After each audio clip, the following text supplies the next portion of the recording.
Welcome to the Gentleman's Guide to the Accursed. You've all heard of painful.love, haven't you? Oh, you haven't? Do you not know painful.love? You should really visit it. Pause this video right now, head on over to painful.love, and don't click away. Give it time. Let your heart do the talking. After all, painful.love is where you go when your heart is empty and you need it filling up. I think that's the way it works. It could be if your heart is full and it needs emptying.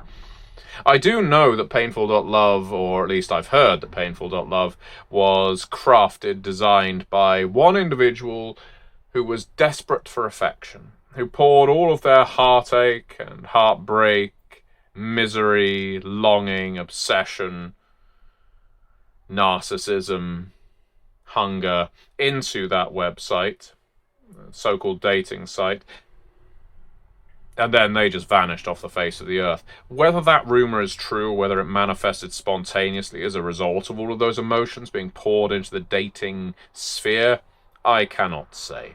This video isn't about painful.love, though you should really check it out. You should also check out a game. I mentioned Heartache and Heartbreak. That's the name of this game. It's an FMV game. A dating game. A game you can buy on any platform. A game set in a house where your character is a young man lost and lonely in love. I understand there's an expansion coming out where you get to play a young woman in a similar situation. And it's aimed at the kinds of people who do not have the confidence to approach prospective partners themselves. And so our character is basically handed 4 or 5 possible dates, all at the same time, all willing and wanting to be with him. It's fairly tropey. You get what you expect. There's a little bit of humour, a little bit of sexual innuendo, a bit of titillation too. And all of the characters you could date are distinctly different in personality and yet somehow archetypal with it. There's nothing revolutionary about it. Heartache and Heartbreak was designed by the very same individual, I am given to understand, but that made painful.love.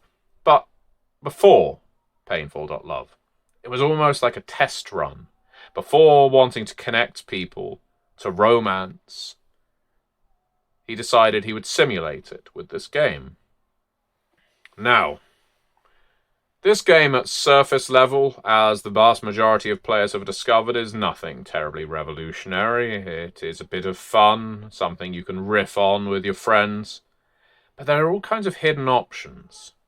What I've discovered by delving into it is there's parts of the screen you can click on, let's say a bookcase here or a bottle of milk there, that opens up fresh avenues where the young women who you're supposed to be flirting with and are hopefully engendering some kind of reception from start behaving in unexpected ways.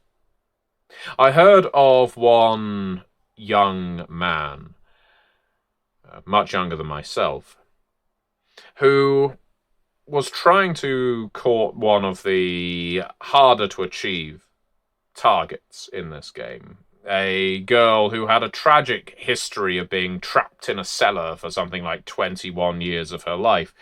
And because of the way the game is designed, apparently that's played for laughs and titillation, when really it would be tragic and utterly traumatizing. But you rescue her from the cellar, and the first option you have is to take her on a date.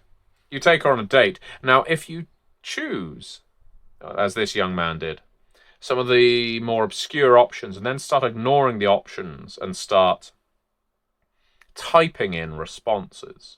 For instance, you can take her to a juice bar, and you have the option on the screen of, do you want to buy her apple, orange, or cherry? What if you type in something different? And this young man decided what he really fancied right then was a glass of cold milk, and so he typed in milk. The screen changed. The girl was still there, but the backdrop had changed. The two of them were now in the cellar, where he found her in the game, originally. And it was as if he had been transported back slightly, 5 or 6 years. She was in her late teens. And now she was upset, she was crying, she wanted to be rescued. But he had no idea what was going on. Was this part of the game? Was there a joke in here somewhere? There were no options on the screen. He couldn't type anymore. He breathed into the microphone. What the fuck is this? She looked at him, and she answered. She said, "What do you mean?" There were no subtitles on the screen, but he understood exactly what she was saying, despite the fact the actress was from a different country entirely, and speaking in a different language for the rest of the game. He understood every single word, and he realized he was speaking her language. He looked around himself. No, he was still there at his desk. He was still playing a game, still interacting with this piece of media. And he could have turned his PC off right then and there. He could have walked away. But he was curious. He thought, have I unlocked something? Is this hard to reach achievement in the game? So he spoke into the microphone again and said, "How do I escape?"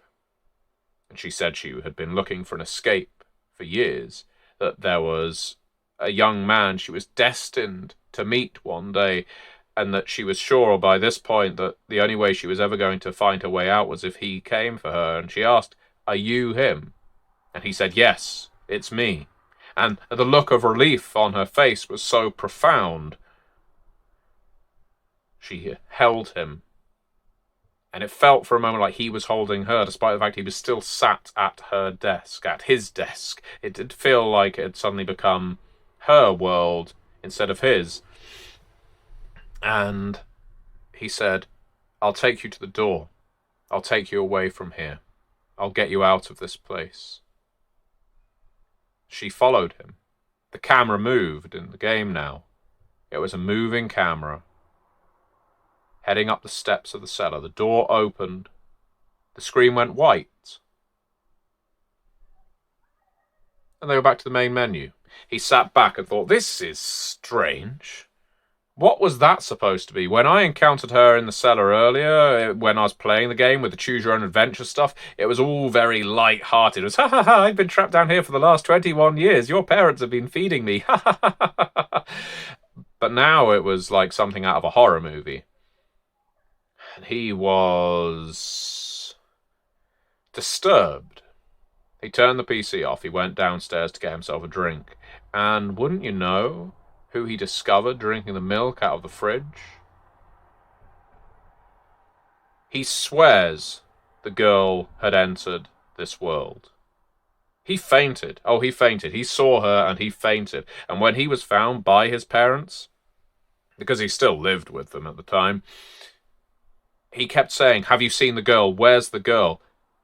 They said there was no sign of a girl. And yet, that half-drank bottle of milk was on the countertop. This game, Heartache and Heartbreak, is allowing outsiders into our world. It is inviting the lonely and the desperate to bring them into our world. It is constructing narratives so that saviors can dive in, reach out, grab these outsiders by the hand and pull them into our world. And once they are here, I'm sure they want more than just our milk.